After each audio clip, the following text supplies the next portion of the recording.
স্বেচ্ছাসেবক দল জিন্দাবাদ জিন্দাবাদ। আসসালামু আলাইকুম। আমাদের মধ্যে উপস্থিত হয়েছেন মহানগর বিএনপির সংগ্রামী সাধারণ সম্পাদক এমদাদুল চৌধুরী। এ পর্যায়ে বক্তব্য নিয়ে আসবেন মহানগর স্বেচ্ছাসেবক দলের সিনিয়র যুগ্ম আহ্বায়ক মাসুম রাজ্জাক রুমেলকে তার বক্তব্য রাখার জন্য আমরা আহ্বান জানাচ্ছি।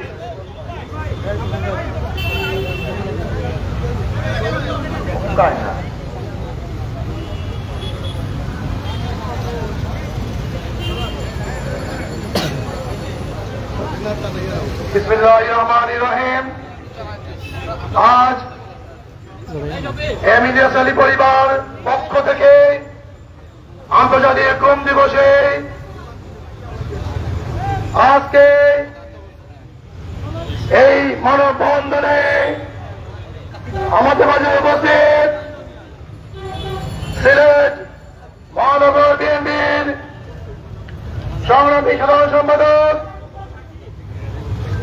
এমদাদুল চৌধুরী, মাঝে উপস্থিত সাবেক বিএনপির আহ্বায়ক মোহাম্মদ আলী পঙ্কি ভাই, উপস্থিত প্রস্তুতি ভাই সহ উপস্থিত বিভিন্ন ওয়ার্ড থানা থেকে আগত দুঃখিত আমাদের মাঝে উপস্থিত মহানগর বিএনপির ভারপ্রাপ্ত সংগ্রামী সভাপতি মিফতা সিদ্দিকী ভাই এই মাত্র মাঝে উপস্থিত হয়েছেন।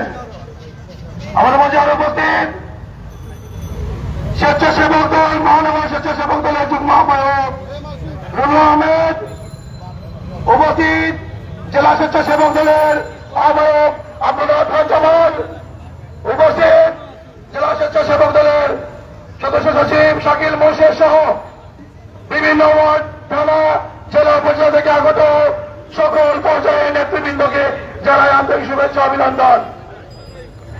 প্রিয় উপস্থিতি, আপনারা জানেন 2012 সাল থেকে সিলেটের প্রাণ পুরুষ সিলেটের জননেতা জনাব এম ইলিয়াস আলীকে এই কুখ্যাত খুনি হাসিনা আয়নাগর নামক একটি নির্যাতন কক্ষে দীর্ঘদিন যাবৎ তাকে গুম করে রেখেছে। সাথে আমাদের ছোট ভাই বিনার আনসার আলী সহ শত শত নেতা কর্মীকে এই জুনের 600 নেতা কর্মীকে এই খুনি হাসিনা আমাদের কাছ থেকে বছরের পর বছর গুম করে রেখেছে। আপনাকে অতি সত্বর এই বাংলার মাটিতে আপনাকে জবাবদিহি করতে হবে। শুধু গুম নয়, গুম করে শান্তি হননি আপনি। আপনি হাজার হাজার জনগণকে হত্যা করেছেন, আপনি সাগরগুলিকে হত্যা করেছেন। আপনার বিচার এই বাংলার মাটিতে হবে। আপনি 57 জন চৌকস মিলিটারি অফিসারদের আপনি জেলখানায় নির্মমভাবে হত্যা করেছেন। আপনি কি ভেবেছেন আপনি কি এগুলো করে বেঁচে যাবেন? আমরা কি চুপ করে বসে থাকবো? আপনাকে আমরা ফাঁসির কাজটি আপনাকে আমরা অবতরণ না করা পর্যন্ত আমরা করে ফেলে যাব না। প্রিয় উপস্থিতি, আপনারা জানেন এই সরকারকে আমরা ফাঁসির কাজ দাঁড় করাবো। প্রিয় উপস্থিতি, তাকে ইন্টারন্যাশনাল ট্রাইব্যুনালে জেনোসাইড মামলায় ওকে আমরা দেখতে চাই। ওকে এম ইলিয়াস আলী গুমের বিচার আমরা দেখতে চাই। ততক্ষণ না পর্যন্ত আমরা ঘরে বসে থাকবো। এখন ভারতে বসে ওর মোদী সরকারের হাতে হাত মিলিয়ে বিভিন্ন অপকর্ম করে যাচ্ছে। সে কখনো পানি ছেড়ে বাংলাকে প্লাবিত করছে, কখনো হিন্দু মুসলমানের মধ্যে বিদ্বেষ সৃষ্টি করে আমাদের মধ্যে একটি দাঙ্গা সৃষ্টির পায়তারা করছে।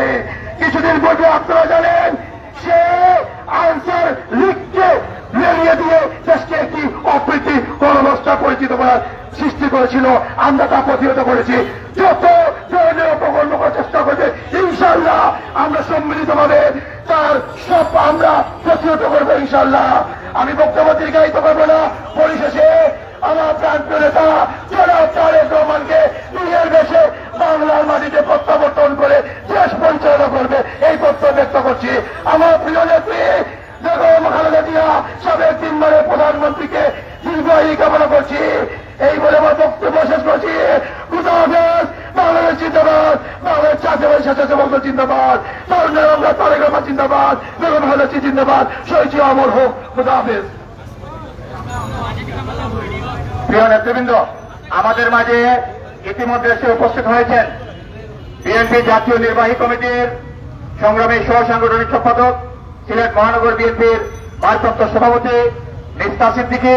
আমাদের মাঝে ইতিমধ্যে এসে উপস্থিত হয়েছেন সিলেট মহানগর বিএনপির সংগ্রামী সাধারণ সম্পাদক এমদাদ হোসেন চৌধুরী। আমাদের মাঝে ইতিমধ্যে এসে উপস্থিত হয়েছেন সিলেট জেলা বিএনপির প্রথম যুগ্ম সাধারণ সম্পাদক ইশতিয়াক সিদ্দিকী। আমাদের মাঝে ইতিমধ্যে এসে উপস্থিত হয়েছেন সিলেট জেলা যুবদলের সভাপতি, জেলা বিএনপির যুব বিষয়ক সম্পাদক অ্যাডভোকেট মমিনুল ইসলাম মমিন, জেলা যুবদলের নেতা ফয়েজ আহমেদ সহ নেতৃবৃন্দ। আমাদের মাঝে ইতিমধ্যে এসে উপস্থিত হয়েছেন সিলেট মহানগর স্বেচ্ছাসেবক দলের যুগ্ম আহ্বায়ক আজিজ খান সজীব, বিএনপি নেতা রাসেল খান, সিলেট জেলা ছাত্র দলের বিপ্লবী যুগ্ম সাধারণ সম্পাদক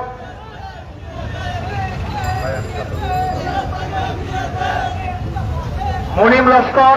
আমাদের মাঝে ইতিমধ্যে এসে উপস্থিত হয়েছেন সিলেট জেলা ছাত্র দলের সহ সাধারণ সম্পাদক, সহ দপ্তর সম্পাদক রাহেল।